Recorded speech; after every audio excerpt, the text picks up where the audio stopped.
Hi, I'm Jennifer Nascimento with English Outside the Box, and this is 5-Minute English.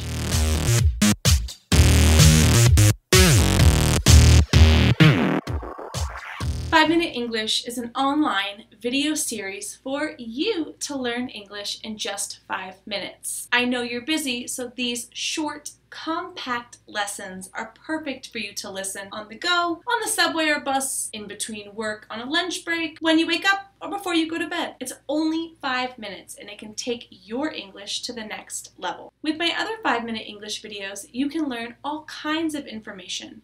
Explore pronunciation, grammar, vocabulary, and more right here.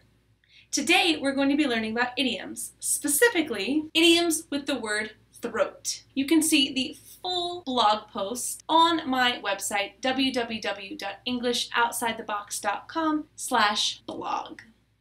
We're learning idioms with the word throat today because I recommend learning idioms by theme. This is a great way to learn because it's easy to organize the information in your mind, in your notebook, and it's much easier to study. Again, this is your throat, this section of your neck. Your throat is just what is in front right here. Are you ready to learn some idioms with throat? Let's go.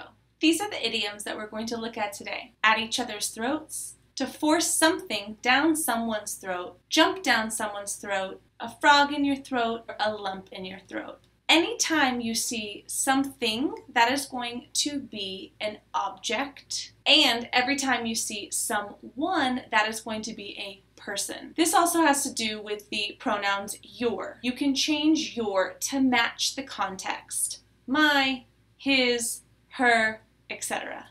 Let's begin with idiom number 1. At each other's throats. At each other's throats means that you are arguing very badly with somebody and you're not getting along. For example, John and Sue were at each other's throats all week, which means they were fighting. Idiom number 2, to force something down someone's throat. To force something down someone's throat means to force them to do or agree with something that they do not want to. It's commonly used with opinions. For example, Tim was forcing his opinions about politics down Tina's throat. This means that Tim was forcing her to try and agree with his opinions, even if she didn't want to. Idiom number 3, to jump down someone's throat. To jump down someone's throat means to suddenly respond or react very angrily towards another person. An example, Taylor's boss jumped down his throat when he turned in his project late. This means that Taylor's boss was very angry and responded very angrily towards Taylor with that late project. Idiom number 4, to have a frog in your throat. To have a frog in your throat is a physical feeling that you have when your throat feels dry, sore, and it causes you to not be able to talk. An example is, I knew I was getting sick because I had a frog in my throat all day. When I woke up the next morning, I had no voice.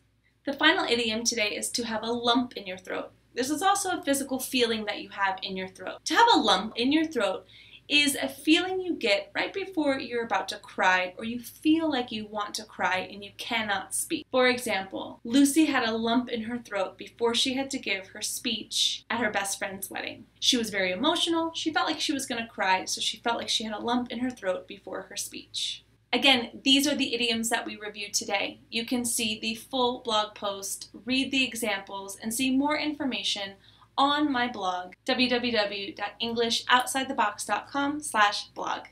But the learning does not stop now. I want you to continue practicing what you've learned today. There are a couple of ways that you can practice. If you are a current student, you can upload your example sentences, questions, and practice examples in our online classroom documents. We can review this in our next Skype lesson. If you're interested in Skype lessons to practice what you've learned today and more of your conversation skills, I would love to meet you for a trial lesson. You can access this link below to learn more information about signing up for online Skype lessons with me, Jennifer, and we can have hour-long conversations and improve your skills. You can also comment below the YouTube video, on this blog, or on social media. I encourage you to write some examples and practice so you don't forget what you've learned today. The final way that you can learn with me is by signing up for my newsletter, where I send you weekly lessons straight to your inbox. That's right,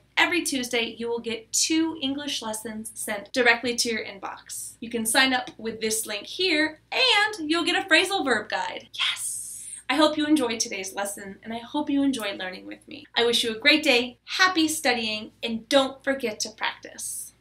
Bye!